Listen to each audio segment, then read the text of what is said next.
Olá, sejam muito bem-vindos a mais um dia do nosso devocional do Advento à Promessa.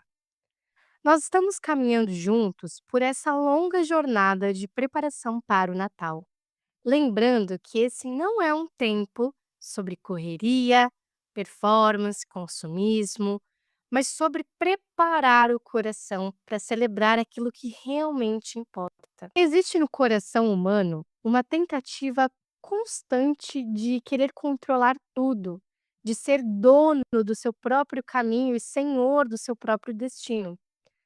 Na verdade, essas características nós herdamos de Adão e Eva, que também quiseram ser senhores de si mesmos. Ao comerem do fruto do conhecimento do bem e do mal, eles quiseram estabelecer o próprio padrão de certo e errado e andar de forma independente de Deus. Essa tentativa de controle excessivo nada mais é do que fruto do nosso coração rebelde. E essa luta continua mesmo depois de salvos. A salvação não vai eliminar automaticamente essa inclinação do coração. Nós seguimos lutando contra o desejo de sermos donos de nós mesmos, quando na verdade agora pertencemos a Cristo. Nós não somos mais nossos. E é claro que com isso eu não quero anular a responsabilidade humana. A Bíblia nos convoca à responsabilidade, mas não ao controle. Responsabilidade é diferente de controle. E outra coisa importante a se lembrar é que, mesmo agindo com responsabilidade, tentando fazer o que é certo, ainda assim as coisas podem sair do controle ou podem não sair como nós planejamos, porque nós não somos Deus. Mesmo no meio do medo, da incerteza, das coisas confusas, o Senhor caminha conosco. Ele está escrevendo uma história, uma grande e bela história que não gira em torno de nós. O centro dessa história é Cristo, sendo glorificado através das nossas vidas. E hoje aprenderemos sobre José. José era filho de Jacó, o filho favorito de Jacó. E justamente por ser o favorito, ele acaba sofrendo muitas coisas que descobriremos hoje. Nossa leitura começa em Gênesis 37 e vai acabar no capítulo 45 do mesmo livro. Para encurtar, eu vou ler apenas alguns trechos utilizando a nova versão transformadora. Vamos para a nossa leitura bíblica?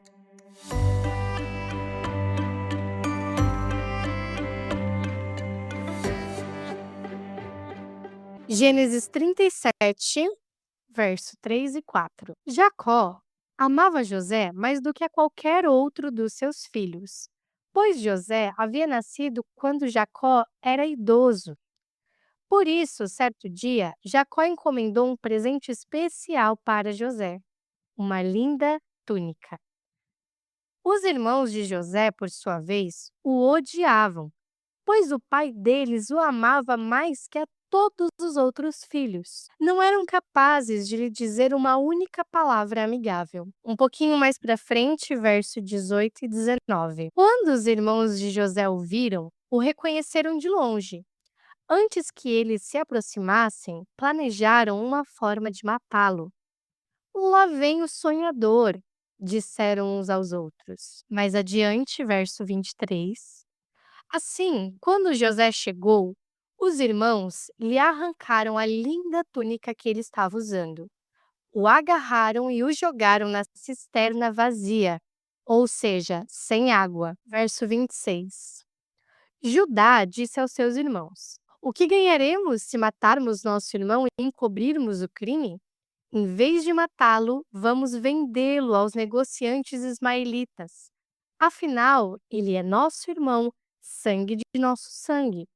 E os seus irmãos concordaram. Nesse capítulo, José é arrancado da sua casa, separado da sua família e do seu pai, levado para longe da terra prometida, sem qualquer explicação, sem entender o que estava acontecendo. Aos olhos humanos, tudo ali parecia confuso e injusto. Ele foi vendido para um oficial chamado Potifar e ali passou a servi-lo. Agora vamos dar um salto para o capítulo 45. Mas se o responsável, a mamãe ou o papai quiserem enriquecer com os fatos, os acontecimentos entre Gênesis 37 até o 45, fiquem à vontade, porque tem muita história entre esses dois capítulos. Leremos agora Gênesis 45, verso 4 até o 8. Cheguem mais perto, disse José. Quando eles se aproximaram, José continuou: Eu sou José, o irmão que vocês venderam como escravo ao Egito. Agora, não fiquem aflitos, nem furiosos uns com os outros por terem me vendido para cá. Foi Deus quem me enviou adiante de vocês para lhe preservar a vida. A fome que assola a terra há 2 anos continuará por mais 5. Não haverá plantio nem colheita. Deus me enviou adiante para salvar a vida de vocês e das suas famílias, e para salvar muitas vidas. Portanto, foi Deus quem me mandou para cá e não vocês. E foi Ele quem me fez conselheiro do Faraó, administrador de todo o palácio e governador de todo o Egito. Eu quero complementar essa leitura com Gênesis 50, versos 19 e 20. José, porém, respondeu: Não tenham medo de mim. Por acaso sou Deus para castigá-los? Vocês pretendiam me fazer mal, mas Deus planejou tudo para o bem.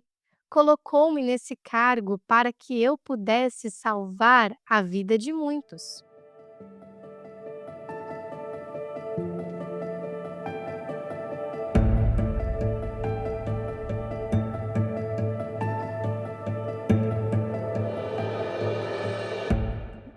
Agora, vamos para a reflexão. José era um dos filhos de Jacó, o mais amado de seu pai. Por causa disso, seus irmãos o invejavam e o odiavam. Um dia, movidos pela raiva, venderam José como escravo e o enviaram para o Egito. Parecia que a vida de José havia terminado ali, pois se tornar escravo naquele lugar era terrível. Mas Deus continuava no controle da situação. Mesmo longe de casa, injustamente preso, José não foi esquecido pelo Senhor. Deus o sustentou, deu-lhe sabedoria e o colocou no lugar certo, no tempo certo. Quando chegou o momento, José foi exaltado e se tornou governador do Egito. Por meio dele, Deus preservou a vida de muitos, inclusive de sua própria família, o povo que carregava a promessa. A história de José nos lembra que ser amigo de Deus não nos livra das adversidades. O caminho pode incluir injustiças e sofrimentos, mas Deus continua soberano e fiel. Aquilo que os irmãos de José intentaram para o mal, Deus transformou em bem. Em sua providência, o Senhor manteve viva a linhagem da promessa, mesmo em uma terra estrangeira. Assim como José foi traído e depois exaltado, Cristo também foi rejeitado e humilhado e por fim glorificado. Deus sempre cumpre o seu plano.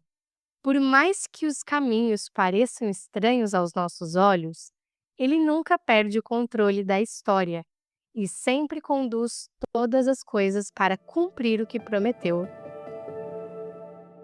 Agora vamos para a nossa dinâmica, que eu já vou me antecipando no pedido de desculpas para os responsáveis, porque assim, essa dobradura não é tão fácil quanto parece. Pelo menos para mim, foi mais difícil de executar, mas eu gostei tanto do resultado final da dinâmica que eu decidi incluir e colocar esse tutorial. Então, se você não sabe do que eu estou falando, lá no caderno de atividades, no verso da página do dia 10, tem um QR Code que pode ser escaneado e lá vai ter o tutorial de como se faz a dobradura da dinâmica. Enquanto o papel está sendo dobrado e cortado, dá a sensação de que ele está sendo estragado. Não dá para entender o resultado enquanto o processo está acontecendo. Às vezes, a nossa vida também passa por coisas que doem, nos confundem, parecem não ter sentido nenhum, mas Deus continua no controle. Ele usa até as dificuldades e sofrimentos para nos amadurecer e mostrar a sua glória. Existe uma música do Estênio Márcios, que é um artista brasileiro, chamada O Tapeceiro. Ela diz que nossa vida é como uma peça de tapeçaria. Tapeçaria é uma arte feita com fios. Quando você olha pelo lado de trás, os fios ficam se cruzando, é tudo cheio de nó. Para as crianças, pensem como um pano de prato com bordados. Já viram aqueles panos de prato que as vós fazem? Maravilhosos? Então, da mesma forma, quando você olha por trás, não é bonito, é estranho, tá tudo ali se cruzando, não faz muito sentido. Mas quando você vira, o desenho aparece. Muitas vezes nós estamos olhando o avesso da tapeçaria, mas Deus vê o lado certo, ele sabe a obra concluída. Ele sabe o final da história. Existe uma ideia muito comum, inclusive no meio cristão, de que se você faz o bem, vai dar tudo certo, mas se algo deu errado, é porque você pecou. Isso, inclusive, tem um nome técnico chamado teologia retributiva.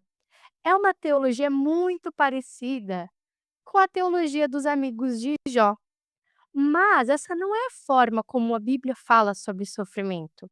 O sofrimento nem sempre é uma punição. Muitas vezes ele é instrumento de formação, porque o sofrimento nos ensina paciência, nos ensina perseverança. Ele nos lembra da nossa pequenez diante de Deus e nos faz depender mais do Senhor. E quando vemos alguém sofrendo, a nossa resposta deve ser compaixão, bondade, misericórdia, porque a Bíblia nos orienta a chorar com os que choram.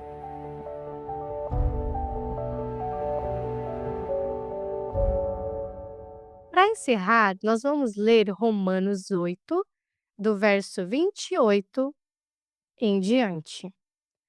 Sabemos que Deus faz todas as coisas cooperarem para o bem daqueles que o amam e que são chamados de acordo com o seu propósito. Esse bem aqui, do verso 28, não é um conforto imediato. Esse bem é sermos formados à imagem de Cristo, conforme o verso 29. Mesmo quando dói, mesmo quando não entendemos, Deus continua no controle e está tecendo a sua história.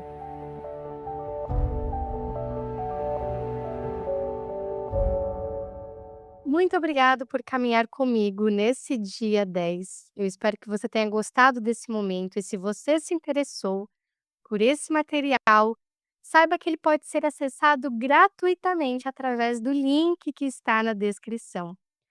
Nele você vai encontrar mais de 31 reflexões com atividades infantis de 3 a 7 anos e também cards para montar um varal e decorar a sua casa nesse tempo de advento. Que o Senhor use esse tempo para firmar ainda mais no seu coração a certeza de que Ele conduz a história, a grande história da redenção, e também a sua. Um abraço e até amanhã. Dá tchau, filho. Tchau! Tchau, tchau.